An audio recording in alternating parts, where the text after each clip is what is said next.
काल 2:30-3 वाजता रिझल्ट लागला आणि सगळ्यात आनंदाची गोष्ट म्हणजे त्याच माझ्या मित्राचा निशांत देशमुखचा 2:30 वाजता फोन आला आणि त्यावेळी मी बकरी कातरत होतो आमच्या चुलत्यांची बकरी कातरायला चालू होती आणि मी खानातच होतो आणि मग त्यावेळी माझ्या मित्रांनी सांगितले अरे भाई 551 रँक आला तुझा.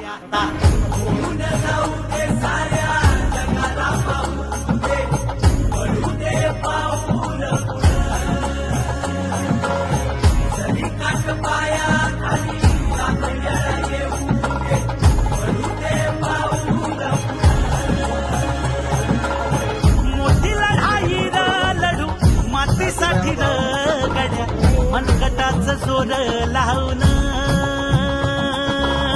दाटला जरी अंधार एकजूट होऊ आज दिवा देऊ तेज धावलं.